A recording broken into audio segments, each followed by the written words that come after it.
Bueno, vamos a empezar con la clase de hoy, que se trata sobre los futuros de tasa de interés, de los contratos de futuro de tasa de interés.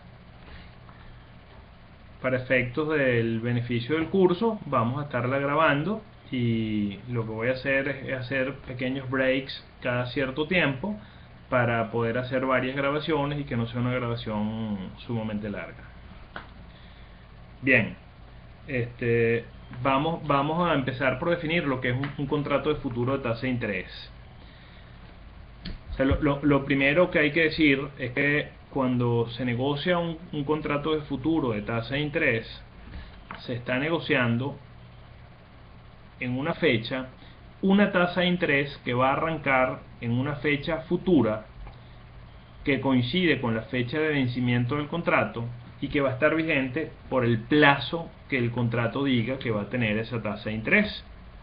Así, por ejemplo, nosotros podemos negociar un contrato hoy con una fecha de inicio, o sea, un contrato con una fecha de vencimiento, quiero decir, por decir algo, 25 de marzo, y esa tasa de interés puede estar vigente por 90 días.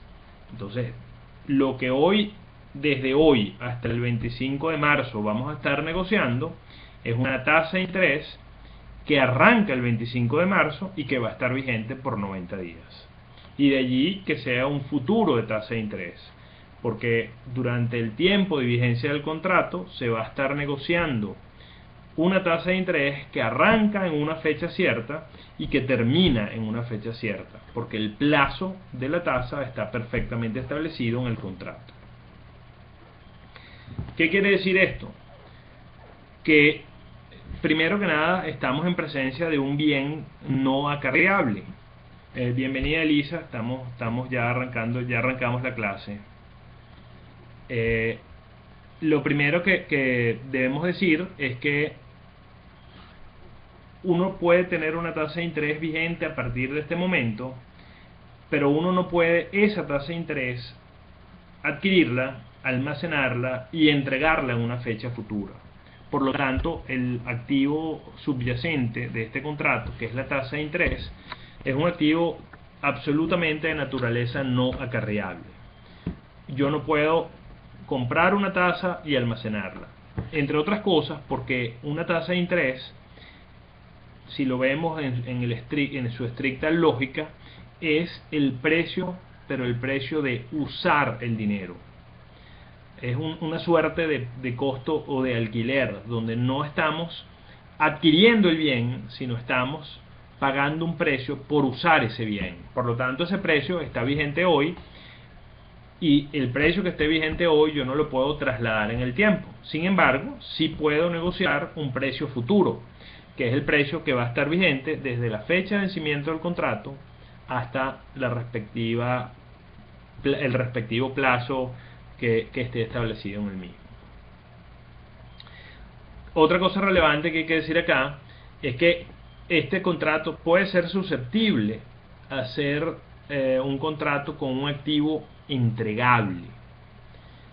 Por ejemplo, si nosotros negociáramos una tasa de interés a 10 años, el activo que pudiera representar esa tasa de interés a 10 años es un bono cuya fecha de vencimiento le queden 10 años a partir de la fecha del vencimiento del contrato, de tal forma que quien compra una tasa de interés lo que puede estar en el fondo es negociando la compra de un bono a futuro, un bono que le queden 10 años para su vencimiento y que tenga un cupón establecido, lo cual le otorgue o le garantice al tenedor de ese contrato, al comprador a futuro de ese contrato, le garantice una tasa de colocación de recursos, porque él tiene garantizada la compra de ese bono.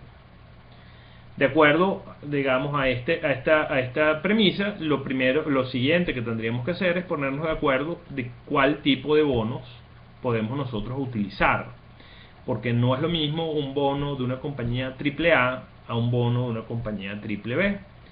Por excelencia, cuando estos contratos negocian tasas de interés a largo plazo y tienen una naturaleza de un bien entregable, se suele utilizar bonos del tesoro. del respectivo país en el cual se esté negociando la tasa de interés. Si es en Estados Unidos, por ejemplo, se entregarían bonos del Tesoro de los Estados Unidos. ¿Por qué? Porque el universo de bonos que está en circulación va a permitir siempre tener instrumentos de renta fija, llámese notas del Tesoro o bonos del Tesoro, que cumplan con las condiciones que se están negociando en ese contrato. Sin embargo, ese no es el caso que nos ocupa y que vamos a estar viendo aquí en clase. Nosotros vamos a estar utilizando una fórmula de negociación para contratos a futuro de tasa de interés que se liquide por diferencia. O sea, simplemente, si compramos una tasa de interés a futuro, por decir algo, al 10%, y la tasa de interés que se encuentre vigente para el mismo plazo a la fecha de vencimiento del contrato es un 8%, simplemente el comprador de esa tasa de interés va a recibir el equivalente a ese 2% al momento del vencimiento de ese contrato. De tal forma que esa tasa de interés nos va a hacer ese diferencial de tasa de interés, quiero decir, nos va a ser entregado, nos va a ser liquidado una vez que vence el contrato, bajo la premisa de una negociación o una liquidación por diferencia. En ese caso particular, vamos a usar la fórmula que está descrita a continuación. Una fórmula muy sencilla, que dice que el contrato de futuro, el precio del contrato de futuro, va a ser igual a 100 menos la tasa implícita, donde la tasa implícita es la tasa de interés que se encuentra o que estamos negociando a través del contrato. Esta fórmula tiene una gran particularidad. Si nosotros vemos cuál es el precio al cual se está negociando ese contrato de futuro, inmediatamente podemos identificar cuál es la tasa de interés que se está negociando. Por ejemplo, si vemos que en el ticker, en la pantalla de negociación de ese mercado, el contrato de futuro de tasa de interés respectivo tiene un precio de 90, automáticamente sabemos que la tasa de interés que está negociando ese contrato en el momento es una tasa de interés del 10%. Si vemos acto seguido que ese contrato sube al 21%, sabemos automáticamente que la tasa implícita que se está negociando en ese contrato es 9%. De tal manera que cumple con una premisa de practicidad extraordinaria, porque al simplemente ver el precio del contrato, sabemos cuál es la tasa que se está negociando en ese contrato. ¿Vamos bien hasta acá?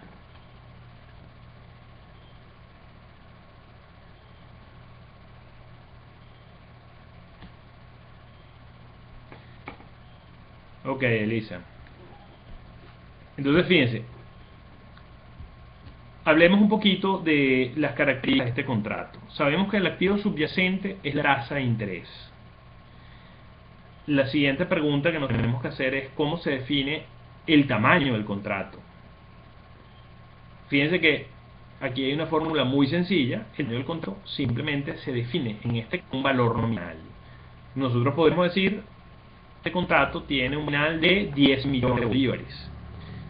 Y cualquier diferencia en las tasas de interés o cualquier diferencia, en otras palabras, en el precio del contrato, simplemente va a ser aplicada bajo esa premisa. Me dice Francis que no ve las mismas, pero antes las veías, Francis.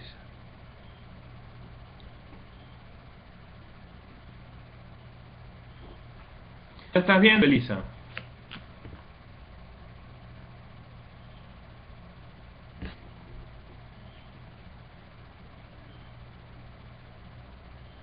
Tú tampoco la estás viendo. Ok, vamos a hacer una prueba.